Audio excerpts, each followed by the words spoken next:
നിങ്ങൾക്ക് പ്രയാസം ഉണ്ടാവും. എനിക്കൊരു പ്രയാസവും ഇല്ല. നിങ്ങളെ ചോദ്യത്തിന് ഞാൻ അധ്യാപകൻ, ഞാൻ കുട്ടിയാ. അതാ ഞാൻ ചോദിച്ചത്.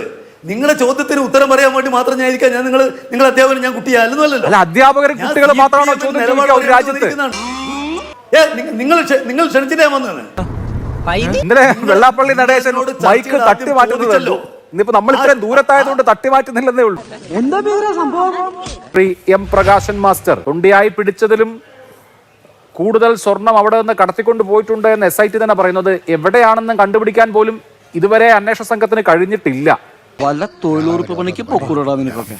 ഇപ്പോൾ മുഖ്യമന്ത്രി നല്ല സർട്ടിഫിക്കറ്റ് SITക്ക് കൊടുക്കുന്നുണ്ട്, നല്ല നിലയിൽ അന്വേഷണം നടത്തുകയാണ് എന്ന് പറയുന്നുണ്ട്, ഞങ്ങൾ ഇതിൽ ഇടപെടില്ല എന്നും പറയുന്നുണ്ട്. ഇത്രയും നാളായിട്ട് നിർണായകമായൊരു ക്ലൂവിലേക്ക് എത്താൻ SITക്ക് കഴിഞ്ഞിട്ടുണ്ടോ? ഈ നല്ല സർട്ടിഫിക്കറ്റ് എന്തർത്ഥത്തിലാണ്? ഈ വിഷയത്തിലുള്ള CPMന്റെ നിലപാട് പാർട്ടിയും ഗവൺമെൻറ് നിലപാട് മുഖ്യമന്ത്രിയും പല തവണ ആവർത്തിച്ചിട്ടുള്ളതാണ്. ഇന്നത്തെ പത്രസമ്മേളനത്തിലും ബഹുമാനായിട്ടുള്ള മുഖ്യമന്ത്രി ആ കാര്യം പറഞ്ഞിട്ടുണ്ട്. ഈ വിഷയത്തിൽ ഏതെങ്കിലും നിലയിൽ പാർട്ടി എന്നുള്ള നിലക്കോ ഗവൺമെൻറ് എന്നുള്ള നിലക്കോ ഇടപെടുന്ന പ്രശ്നമില്ല.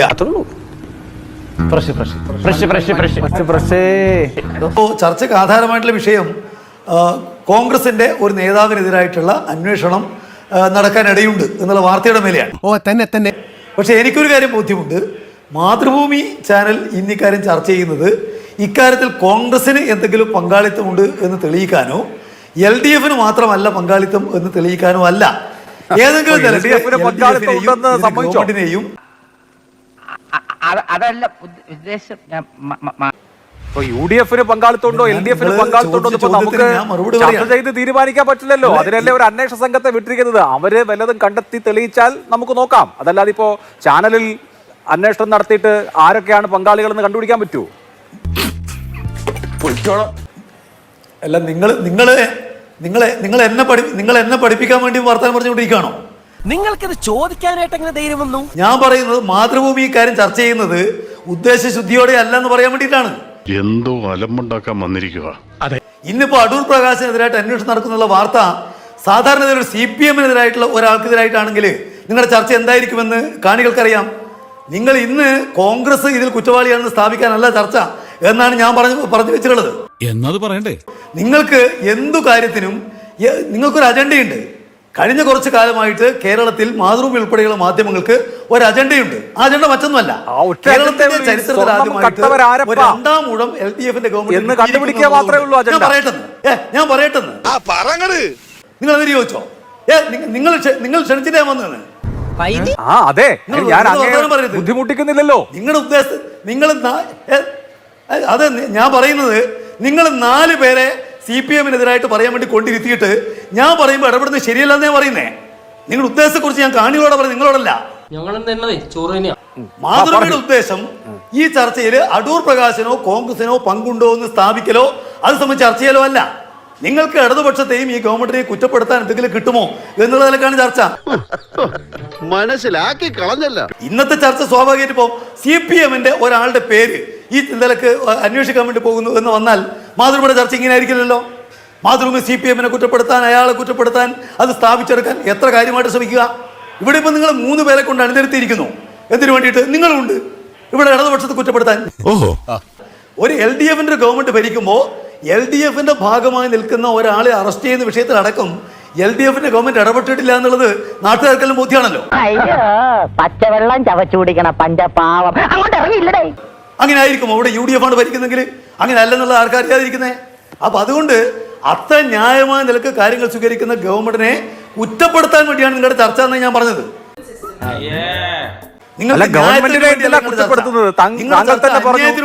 SIT ഹൈക്കോടതിയുടെ മേൽനോട്ടത്തിലാണ്, ഞങ്ങൾക്ക് അതിൽ റോളൊന്നുമില്ല എന്ന്.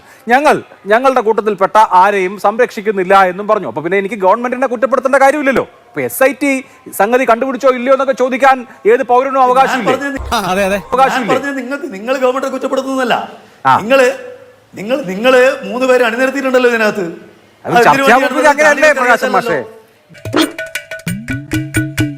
ഗവൺമെന്റിനെ കുറ്റപ്പെടുത്തിയിട്ട് ചർച്ച അവസാനിപ്പിക്കത്തക്ക നിലക്ക് ഗവൺമെന്റിനെ കുറ്റപ്പെടുത്തുന്നത് നിരോധിച്ചോ ഈ രാജ്യത്ത്? നിലവിലില്ലേ? ഭരണഘടന നിലവിലില്ലേ? ഇവൻ ശരിയല്ല. കേരളത്തിലെ ഗവൺമെന്റിനെ അപകീർത്തിപ്പെടുത്താൻ വേണ്ടിയിട്ട് എല്ലാ നിലക്കും ശ്രമം നടത്തുന്നതാണ് ഈ മാതൃഭൂമി ചാനൽ എന്നത് ആർക്കറിയാതിരിക്കുന്നേ? ചോദ്യം ചോദിച്ചാൽ എങ്ങനെ അപകീർത്തിപ്പെടുത്തലാവുക? ഇവിടെ എന്താ ഇപ്പൊ എന്ത് അപകീർത്തിയാ ഉണ്ടായത്? എന്ത് അപകീർത്തിയാ ഇപ്പൊ ഉണ്ടായത്? മാതൃഭൂമി എന്ത് അപകീർത്തിയാ പറഞ്ഞത്? ഇന്നത്തെ ചർച്ചയ്ക്ക് ആധാരമായിട്ട് വിഷയം എന്താ? ഇന്നത്തെ ചർച്ചയ്ക്ക് ആധാരമായിട്ടുള്ള വിഷയം ശബരിമല സ്വർണ്ണക്കൊള്ള.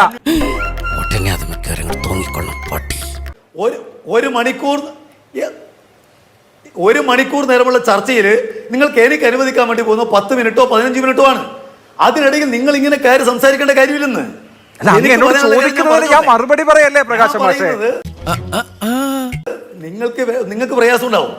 എനിക്കൊരു പ്രയാസവും ഇല്ല. നിങ്ങളുടെ ചോദ്യത്തിന് ഞാൻ നിങ്ങൾ അധ്യാപകൻ, ഞാൻ കുട്ടിയാ. അതാണ് ചോദിച്ചത്. നിങ്ങളുടെ ചോദ്യത്തിന് ഉത്തരം പറയാൻ വേണ്ടി മാത്രം ഞാൻ ഇരിക്കാൻ. ഞാൻ നിങ്ങൾ അധ്യാപകൻ, ഞാൻ കുട്ടിയാ അല്ലെന്നല്ലോ. അല്ല, അധ്യാപകരും കുട്ടികൾ മാത്രമാണോ ചോദ്യം ചോദിക്കുക ഒരു രാജ്യത്ത്? നിങ്ങളുടെ ചോദ്യത്തിന് പത്രക്കാർ ചോദിക്കുന്ന ചോദ്യമല്ലേ? ആരോ ചോദിച്ചോട്ടെ. നിങ്ങൾ എന്നോട് ചോദിച്ചല്ലോ. ഇന്നലെ വെള്ളാപ്പള്ളി നടേശൻ മൈക്ക് തട്ടി മാറ്റുന്നതല്ലോ. ഇന്നിപ്പോ നമ്മൾ ഇത്രയും ദൂരത്തായതുകൊണ്ട് തട്ടി മാറ്റുന്നില്ലെന്നേ ഉള്ളൂ. എനിക്ക് ഉത്തമമായ ബോധ്യമുണ്ട്. എനിക്ക് ഉത്തമമായ ബോധ്യമുണ്ട്. നിങ്ങൾ വെള്ളാപ്പള്ളി നടേശൻ ജാതി ഇതിനോടെല്ലാം CPM അനുരണനം കാണിക്കുന്നു, അതുപോലെ LDF എതിർക്കുന്നില്ല, പിണറായി വിജയൻ അതിനോട് സംസാരിക്കുന്നില്ല. ഇത് പറയാനാണ് ചർച്ച എന്നുള്ളത് മലയാളികൾക്ക് പൊതുവിൽ അറിയാം. ഇതൊന്നും പറയാനല്ലായിരുന്നു ചർച്ച.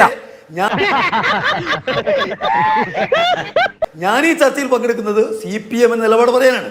അത് പറയാൻ എനിക്ക് അവസരം വേണം. പിന്നെ നിങ്ങൾ ഉദ്ദേശിക്കുന്ന അയാൾ പറയാനല്ല ഞാൻ ഇരിക്കുന്നത് നിങ്ങളുടെ ചർച്ച തന്നെ എന്തിനു വേണ്ടിയാണെന്ന് പറയാൻ വേണ്ടിയിട്ടാണ്. നിങ്ങളുടെ ഇന്നത്തെ ചർച്ചാ വിഷയം ചർച്ചയിൽ പങ്കെടുക്കാനല്ല, ചർച്ച എന്തിനാണെന്ന് പറയാൻ വേണ്ടിയിട്ടാണ് വന്നത് അങ്ങ്. തീർച്ചയായിട്ടും എന്താ പറയണ്ടേ? ആളുകൾ പറയണ്ടേ? ശരി, അങ്ങനെ ആവട്ടെ. നിങ്ങളുടെ ചർച്ച എന്തിനു വേണ്ടിയാ മലയാളിക്ക് അത് അറിയാം. പക്ഷേ അത് കാണികളോട് പറയാൻ ഉത്തരവാദിത്തം നമുക്കുണ്ടല്ലോ. നിങ്ങളുടെ ചർച്ച LDF-നെ ഇനിയും എങ്കിലേക്ക് കുറ്റപ്പെടുത്താൻ ചില പോയിന്റുകൾ കിട്ടുമോ നോക്കാനാണ്. ഭയങ്കര. അല്ലാതെ കോൺഗ്രസിനോ അടൂർ പ്രകാശിനോ ഇതിനകത്ത് എന്തെങ്കിലും പങ്കുണ്ടോ എന്ന വിഷയം വന്നിരിക്കുന്നു. ഇത് കോൺഗ്രസ് മറുപടി പറയേണ്ട വിഷയമാണ് എന്ന് പറയാനൊന്നുമല്ല. മറുപടി പറയാനുള്ള വിഷയമാണെന്ന് പറയാൻ കുറ്റപ്പെടുത്താൻ ഞാൻ അവരോട് ചോദ്യം ചോദിക്കാൻ വരെ അങ്ങ് കാത്തു നിന്നില്ലല്ലോ. മുൻവിധിയാണ്. അപ്പൊ അതാണ് മുൻവിധിയുണ്ട്. കേരളത്തിലെ ജനങ്ങൾക്കെല്ലാം മുൻവിധിയുണ്ട്. മാതൃഭൂമി എന്ന് പറയുന്നത് LDF വിരുദ്ധ മാധ്യമമാണ്. ശരി, ആ മുൻവിധി കൊണ്ടായിരിക്കും അവർ തദ്ദേശ തെരഞ്ഞെടുപ്പിൽ വോട്ട് ചെയ്തതും. അമൂല്യമായ ശബരിമലയിലെ വസ്തുക്കൾ നഷ്ടപ്പെട്ടാൽ ആരോടാണ് ചോദിക്കുക? അവരോട് ചോദിക്കും, ഭരിക്കുന്ന സർക്കാരിനോട് ചോദിക്കും. സ്വാഭാവികമായ ചോദ്യമല്ലേ, അങ്ങനെ ചോദിക്കാൻ പറ്റും. അല്ലാതെ വഴിയെ പോകുന്നവരോടൊന്നും ഈ കാര്യം ചോദിക്കാൻ പറ്റില്ല. ആരാണോ ചുമതലയിൽ ഉണ്ടായിരുന്നത് അവരോട് ചോദിക്കും. ആ ചോദ്യം വളരെ സ്വാഭാവികമാണ്. ആരോട്? കഴിഞ്ഞ 10 കൊല്ലക്കാലമായിട്ട് നിങ്ങളുടെ പ്രവർത്തനം നോക്കുന്ന, കഴിഞ്ഞ 10 കൊല്ലമായിട്ട് നിങ്ങളെ കാണുന്ന ഏത് മലയാളിക്കും അറിയാം മാതൃഭൂമി ഒരു LDF വിരുദ്ധ മാധ്യമമാണ്. ശരി, LDF വിരുദ്ധ വാർത്തകളാണ് നിങ്ങൾ ചർച്ച ചെയ്യുന്നത്. അമ്മാവൻ കാര്യമായിട്ട് ചെറിയുന്നുണ്ടല്ലോ. ശരി, അങ്ങ് അത് പറഞ്ഞുകൊണ്ടേ ഇരുന്നോളൂ. വിമർശിക്കുന്ന അല്ലെങ്കിൽ ചോദ്യം ചോദിക്കുന്ന, അത് തെറ്റാണെന്ന് പറയുന്ന എല്ലാവരും വിരുദ്ധരാണ്. നമ്മുടെ മുകളിലുള്ള ആളുകൾ രാജ്യദ്രോഹികൾ എന്നാ പറയുന്നത്. എന്തായാലും അതുപോലെ പറയുന്നില്ലല്ലോ, വിരുദ്ധരാണെന്നല്ലേ പറയുന്നുള്ളൂ. വിരുദ്ധത ഒരു മോശം കാര്യമൊന്നുമല്ലല്ലോ. നിങ്ങൾ ഇവിടെ ഇപ്പോൾ BJP നിങ്ങളിപ്പോൾ BJP-ക്കാർ പറഞ്ഞ് ശ്രദ്ധിച്ചല്ലോ. അവർക്ക് സോണിയാഗാന്ധിയുടെ കൂടെ 2 MP-മാർ ചേർന്ന് ഒരു കള്ളനെയും അത് വാങ്ങിയ ആളെയും കൊണ്ടുപോയതിൽ യാതൊരു വിമർശനവും ഇല്ല. അതാ നിന്റെ വിഷമം. അല്ല പ്രകാശ് മാഷേ, ഇവിടുത്തെ മൗലികമായ വിഷയം എന്താണ്? സോണിയാഗാന്ധിയെ കാണാൻ കള്ളന്മാര് പോയി എന്നുള്ളതാണോ? ആരെയാണോ ശബരിമല നോക്കാൻ ഏൽപ്പിച്ചത് അവർ തന്നെ കൊള്ളയ്ക്ക് കൂട്ടുനിന്ന് അവർ ജാമ്യം പോലും കിട്ടാതെ ജയിലിൽ കിടക്കാണ്. അതിനെപ്പറ്റി അന്വേഷിക്കേണ്ടത് മാതൃഭൂമിയല്ലല്ലോ. അക്കാര്യം അന്വേഷിക്കേണ്ടത് മാതൃഭൂമിയല്ലോ. അതിനെക്കുറിച്ച് അന്വേഷിക്കാൻ ഹൈക്കോടതി തന്നെ ഒരു കമ്മിറ്റി നിശ്ചയിച്ചിരിക്കുന്നു. അവര് അന്വേഷിക്കുന്നു. അവര് കണ്ടുപിടിക്കട്ടല്ലേ. നിങ്ങൾക്ക് എന്താ ഇത്ര ധൃതി? കുറ്റക്കാർ ആരായാലും അവരെ രക്ഷിക്കാൻ ഒരു കാര്യവും ഞങ്ങൾ ചെയ്യില്ല. പാർട്ടിക്കാർ ആരെങ്കിലും ഉണ്ടെങ്കിൽ കൃത്യമായ നടപടി ഞങ്ങൾ സ്വീകരിക്കും. ഇതുവരെ അയ്യപ്പന്റെ ഒരു തരി സ്വർണം പോലും നഷ്ടപ്പെടാൻ പാടില്ല. പറഞ്ഞാണ്ടല്ലോ കൃത്യമായ നടപടി ഞങ്ങൾ എടുക്കുമെന്ന് പറയുമ്പോൾ ഇപ്പോ ഈ അന്വേഷണ സംഘം, താങ്കൾ വളരെ മികച്ചതെന്ന് പറഞ്ഞ അന്വേഷണ സംഘത്തിന്റെ റിപ്പോർട്ട് എന്റെ കയ്യിലുണ്ട്. വളരെ കൃത്യമായി ഇക്കാര്യത്തിൽ പത്മകുമാറിന്റെയും വാസുവിന്റെയും ഒക്കെ പങ്കാളിത്തം അന്വേഷണ സംഘം പറയുന്നുണ്ട്. കോടതി റിപ്പോർട്ട് തരുന്നത്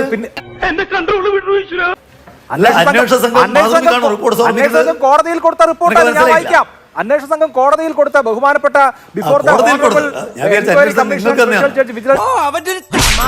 ആ റിപ്പോർട്ട് വെച്ചിട്ടാണല്ലോ അവർ ചിലരെ അറസ്റ്റ് ചെയ്തിരിക്കുന്നത്. അതെ, വെച്ചിട്ടാണല്ലോ അവർ അറസ്റ്റ് ചെയ്ത് ചിലരെ ജയിലിലാക്കിയിരിക്കുന്നത്. അകത്ത് കിടക്കുന്ന ആളുകൾക്കെതിരെ ഇപ്പോഴും ഒരു ഇല അനങ്ങുന്ന നടപടി പോലും എടുത്തിട്ടില്ല എന്ന് ചൂണ്ടിക്കാണിക്കാമല്ലോ പൊതുസമൂഹത്തിന്. അല്ലേ? എടുത്തോ? കുറ്റപത്രം വരട്ടെ എന്നാണ് പറയുന്നത്. ഞാൻ പറഞ്ഞ അതിൽ ഇത്രയേ ഉള്ളൂ. അതിൽ കൃത്യമായിട്ട് കുറ്റക്കാരെ കണ്ടെത്താനാണല്ലോ SITയുടെ അന്വേഷണം. ആ വിഷയത്തിൽ തീരുമാനം ഉണ്ടാകും. ആ തീരുമാനം ഇപ്പോൾ കേവലം ഇതിൽ മാത്രമല്ല, ഇനി കോൺഗ്രസിന്റെ പല നേതാക്കന്മാരുണ്ടോ, അടൂർ പ്രകാശ് ഉണ്ടോ, അല്ലെങ്കിൽ സോണിയാഗാന്ധിക്ക് ബന്ധമുണ്ടോ, ആന്റോ ആന്റണിക്ക് വല്ല ബന്ധമുണ്ടോ, ഇതെല്ലാം തെളിയല്ലേ. സന്ദീപ് വാര്യർ, മുഖ്യമന്ത്രി പിണറായി വിജയന് പറയാൻ മറ്റൊന്നുമില്ലാത്തത് കൊണ്ട്, ഒരു തരത്തിലുള്ള കൃത്യമായിട്ടുള്ള കാര്യങ്ങളുമില്ലാത്തതുകൊണ്ടും, അദ്ദേഹത്തിന് തന്റെ പാർട്ടി നേതാക്കന്മാർ ജയിലിൽ കിടക്കുന്ന സാഹചര്യം വിശദീകരിക്കാൻ കഴിയാത്തത് കൊണ്ടും വാട്സപ്പ് ഫോർവേഡുകളായിട്ട് വരുന്ന അല്ലെങ്കിൽ ഫോട്ടോകൾ എടുത്തുകൊണ്ട് പ്രതിരോധിക്കാൻ ശ്രമിക്കുകയാണ്. ഈ രാജ്യത്ത് പിണറായി വിജയന്റെ ഓഫീസിലേക്ക് കടന്നു ചെന്ന് അദ്ദേഹത്തോടൊപ്പം ഫോട്ടോ എടുത്തിട്ടുള്ള, പിണറായി വിജയന്റെ പൊതു ചടങ്ങുകളിലേക്ക് പങ്കെടുത്ത് അദ്ദേഹത്തിനോടൊപ്പം ഫോട്ടോ എടുത്തിട്ടുള്ള ക്രിമിനലുകളുടെ എണ്ണം നോക്കിക്കഴിഞ്ഞാൽ ഇന്റർപോളിന്റെ സംഘത്തെ മുഴുവൻ വിടേണ്ടി വരും ആ ക്രിമിനലുകളെ പൊക്കാൻ വേണ്ടിയിട്ട്. അത്രത്തോളം ക്രിമിനലുകളുടെ സംസ്ഥാന സമ്മേളനമായിരിക്കും പിണറായി വിജയന്റെ കൂടെ ഉണ്ടായിട്ടുണ്ടാവുക. അത്രയും കൂടുതൽ ഫോട്ടോകൾ പിണറായി വിജയനുമായി ബന്ധപ്പെട്ടുണ്ട്. പിണറായി വിജയന്റെ കുടുംബത്തിൽ നടത്തുന്ന സ്വകാര്യ ചടങ്ങിൽ സുപ്രീം കോടതി ശിക്ഷിച്ചിട്ടുള്ള കൊലയാളി പരോളിലിറങ്ങി പങ്കെടുത്തുള്ള സാഹചര്യം ഉണ്ടായിട്ടുണ്ട്. ഇവിടെ മുഖ്യമന്ത്രിയുടെ വസതിക്കുള്ളിൽ നടന്നിട്ടുള്ള സ്വകാര്യ ചടങ്ങിലേക്ക് മുഖ്യമന്ത്രി ക്ഷണിച്ച് സുപ്രീം കോടതി ശിക്ഷിച്ച കൊലയാളി വന്ന് പങ്കെടുത്തു പോയിട്ടുണ്ട്. ഇതൊക്കെ മറച്ചു വെക്കാൻ സാധിക്കോ? ഉറക്കം വരുന്നു. ഇത് കാര്യങ്ങളെ വളച്ചൊടിച്ചുകൊണ്ട് ഈ വിഷയം വഴിതിരിച്ചു വിടാൻ വേണ്ടി മുഖ്യമന്ത്രി നടത്തുന്ന പരിശ്രമത്തിൽ വീണുകൊടുക്കാൻ ഞങ്ങൾ തയ്യാറല്ല. അയ്യോ, അങ്ങനെ പറഞ്ഞൂടാ. ഭീമാ ജ്വല്ലറി കൊടുത്ത വാഹനത്തിന്റെ ചാവി എന്തിനാണ് ഉണ്ണീഷം പോറ്റി മുഖ്യമന്ത്രിക്ക് കൊടുക്കുന്നത്? മുഖ്യമന്ത്രിയുടെ സുരക്ഷാ സംവിധാനങ്ങൾ പരിശോധിക്കാതെ, ഇവിടുത്തെ സ്പെഷ്യൽ ബ്രാഞ്ചും ഇന്റലിജൻസും പരിശോധിക്കാതെ ഇത്തരത്തിലൊരു പരിപാടി നടക്കുമോ? അല്ല, അത് പിന്നെ അപ്പൊ സ്വാഭാവികമായിട്ട് മുഖ്യമന്ത്രിക്ക് ഉണ്ണീഷം പോറ്റിയായിട്ടുള്ള ബന്ധം എന്താ? എങ്ങനെയാണ് ഭീമാ ജ്വല്ലറിയുടെ ഈ വാഹനം മുഖ്യമന്ത്രി ഉണ്ണീഷം പോറ്റിയുടെ കയ്യിൽ നിന്ന് സ്വീകരിക്കുന്നത്? അപ്പൊ അതല്ലേ കൂടുതൽ ഗൗരവകരമായിട്ടുള്ള വിഷയം. ഇത് വടി കൊടുത്ത് അടി വാങ്ങുന്ന പരിപാടിയാണല്ലോ ബാബു. പിണറായി വിജയൻ അരമുറി പോലീസിന് ആർജവമുണ്ടെങ്കിൽ പോയിട്ട് സോണിയാഗാന്ധിയെ ചോദ്യം ചെയ്യട്ടെന്നേ, എന്നിട്ട് ചോദിക്കട്ടെ, നിങ്ങൾക്ക് എങ്ങനെ അപ്പോയിന്റ്മെന്റ് കൊടുത്തു ചോദിക്കട്ടെ. നമ്പർ 10 ചെറുപ്പത്തിൽ സോണിയാഗാന്ധിയുടെ വിസിറ്റേഴ്സ് ഡയറി എടുത്ത് പരിശോധിക്കട്ടെ, എന്നിട്ട് കണ്ടുപിടിക്കട്ടെ എന്തിനാണ് ഇവിടെ ഇരുന്നിട്ട് ഈ പത്രസമ്മേളനത്തിൽ തള്ളുന്നത്. അദ്ദേഹത്തിന്റെ സഹപ്രവർത്തനായിട്ടുള്ള MLA അടക്കമുള്ളവർ പ്രതിയായിട്ട് ജയിലിൽ കിടക്കുമ്പോൾ ഈ മുഖ്യമന്ത്രിക്ക് ഒന്ന് സോണിയാഗാന്ധിയുടെ ഫോട്ടോ എടുത്ത് ന്യായീകരിക്കാൻ, അതൊരു സൈബർ കമ്മിയുടെ നിലവാരത്തിലേക്ക് തരംതാണ് കൊണ്ട് ന്യായീകരിക്കാൻ അദ്ദേഹത്തിന് ലജ്ജയില്ലെന്ന് ചോദിക്കണം. മുഖ്യമന്ത്രിയുടെ സഹപ്രവർത്തനം എങ്ങനെ ജയിലിൽ കിടക്കുന്നു എന്നാണ് വിശദീകരിക്കേണ്ടത്. മുഖ്യമന്ത്രിയുടെ പാർട്ടിക്കാരെങ്ങനെ ജയിലിൽ കിടക്കുന്നു എന്നാണ് വിശദീകരിക്കേണ്ടത്. സ്വർണം കട്ടവർ സഖാക്കളാണ് എന്ന കാര്യം ക്ലിയർ അല്ലേ?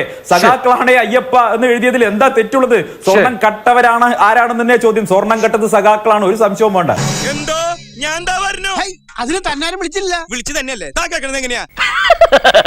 തൽക്കാലം ഇത്രയും മതി. വരട്ടെ.